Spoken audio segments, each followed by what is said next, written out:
आज सुनते हैं फेसबुक का प्यार। उस दिन दोनों ने एक कैफ़े में मिलने का फैसला किया। काफ़ी दिन से शेखर इजहार कर रहा था और दीपाली इनकार कर रही थी, पर आखिरकार मान गई और दोनों का अगले दिन कैफ़े में मिलने का समय मुकर हुआ। दीपाली और शेखर की मुलाकात फेसबुक पर हुई थी। दीपाली एक 32 साल की विधवा थी जिसके पति की 3 साल पहले ही मौत हो गई थी। बच्चा कोई नहीं था। मायके में रहती थी जहाँ केवल माँ थी। 7 भाई भाभी दूसरे शहर में थे और पिता की मृत्यु हो चुकी थी। दीपाली एक फर्म में सीएस की नौकरी कर रही थी। शेखर ने बताया था कि वो इंजीनियर है। प्यार में धोखा खाने के बाद उसने शादी ना करने का फैसला किया था।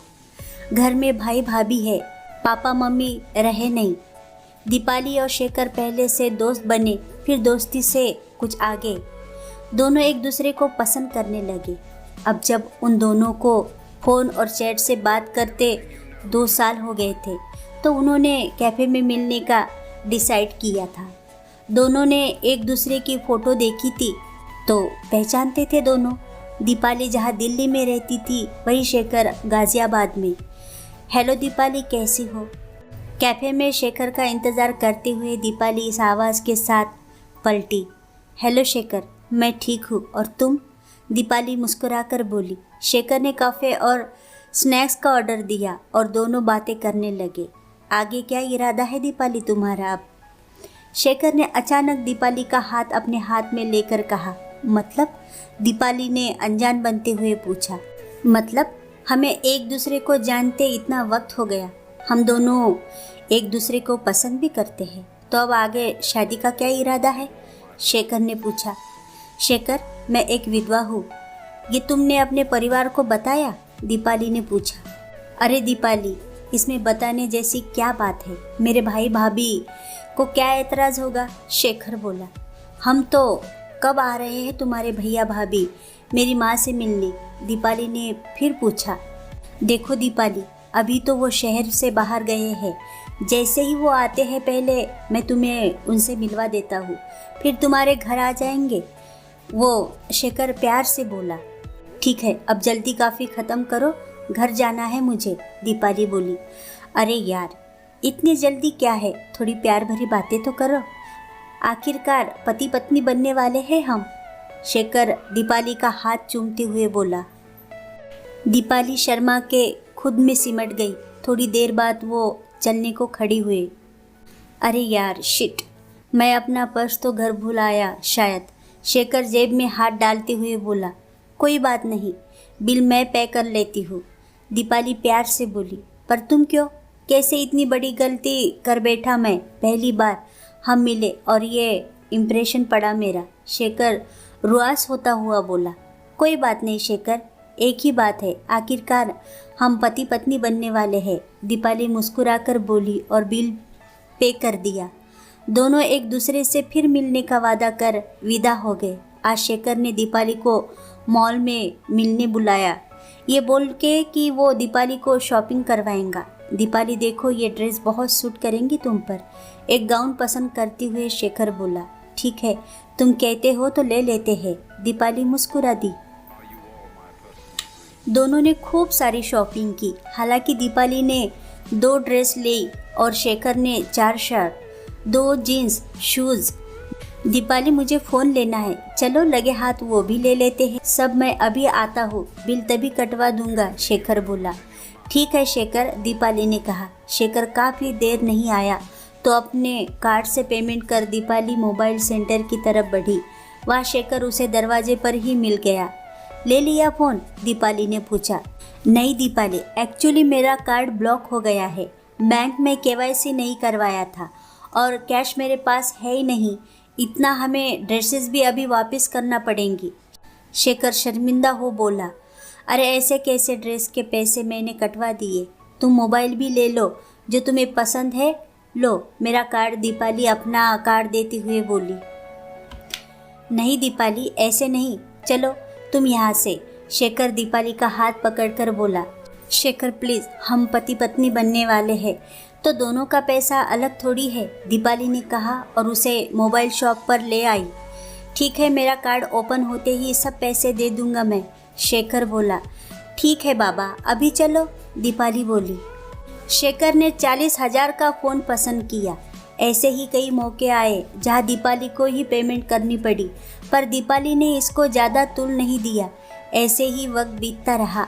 1-2 बार शेखर ने दीपाली के नज़दीक आने की भी कोशिश की, पर उसने शादी से पहले इन सब को इनकार कर दिया। शेखर अपने भाई भाभी से कब मिला होंगे? अब तो 8 महीने हो गए हमें मिलते हुए भी। माँ भी बोल रही है जल्दी से शादी कर लो। एक दिन दीपाली फ़ोन पर शेखर से बोली, मिलवा दूंगा, क्या जल्दी है? शेखर लापरवाही से बोला। नहीं शेखर, मुझे एड्रेस दो अपना, मैं अभी आ रही हूँ तुम्हारे घर, दीपाली जिद करती हुई बोली। दीपाली, समझो मैं नहीं दे सकता एड्रेस, मुझे ज़रूरी काम है, बाद में फ़ोन करता हूँ, शेखर ने सख्ती से बोला और फ़ोन रख दिया। दीपाली को अब शेखर की हरकतों से शक हुआ। उसने शेखर की आईडी खंगाली, वहाँ ना कोई उसका फ़ोटो थी, अब ना कोई इन्फॉर्मेशन। अचानक दीपाली को याद आया, फ़ोटो तो उसके पास भी नहीं, क्योंकि शेखर ने कभी साथ लेने नहीं दी फ़ोटो। दीपाली का सिर घूम गया। उसने फिर एक बार शेखर को फ़ोन मिलाया, पर फ़ोन उठा नहीं। उसने कई बार मिलवाया, पर कोई रिस्पॉन्स नहीं। शेखर ने पलटकर उसे फ़ोन नहीं किया, तो उसने मैसेंजर पर मैसेंजर छोड़ने की सोची। तो ये क्या, उसने तो दीपाली को ब्लॉक कर दिया था। उसने अब फ़ोन मिलाया तो नंबर भी बंद आ रहा था। दीपाली परेशान हो गई, करे तो क्या करे? क्या शेखर ने मुझे धोखा दिया? पर क्यों? सवाल अनेक, पर जवाब एक नहीं। दीपाली ने अपनी दोस्त की मदद से शेखर की आईडी ढूंढी, पर उसने नहीं मिली, शायद उसने बंद ही कर दी। दीपाली बहुत पछता रही थी शेखर पर भरोसा कर। उसके लाखों रुपए तो गए ही, साथ ही ऐसा धोखा मिला जिसे ज़िंदगी भर नहीं भुला सकती वो। अब आप कहोगे, उसने कोई एक्शन क्यों नहीं लिया शेखर के खिलाफ? पर वो ना शेखर का घर जानती थी, ना ऑफिस। नाम भी उसका असली था या नहीं ये भी नहीं पता उसे। फिर भी उसके पास सबूत ही क्या था कि उसे साथ फ्रॉड हुआ है, क्योंकि पैसे दीपाली ने खुद की मर्जी से दिए थे। और सबसे बड़ी बात, हमारा समाज कितना आधुनिक होने का ढोंग करे, पर ऐसे मामलों में लड़की पर ही उंगली उठती है। ऊपर से दीपाली विधवा है। विधवाओं के लिए तो हमारे समाज के नियम अनूठे ही है। दीपाली ने निश्चय किया, अब वो इन बातों को भूलने की कोशिश करेंगी और भविष्य के लिए सावधान रहेंगी। 1 साल का वक्त बीतने पर दीपाली ने अपनी माँ के पसंद किए गए एक विदुर से शादी कर ली और अब खुशहाल जिंदगी बिता रही है। पर अभी भी शेखर के दिए धोखे की टीस मन में है। अब भी वो किसी कैफ़े में जाते हैं तो शेखर से हुई मुलाकात याद आ जाती है। साथ ही याद आता है उसका धोखा जो उसने प्यार के नाम पर दिया था।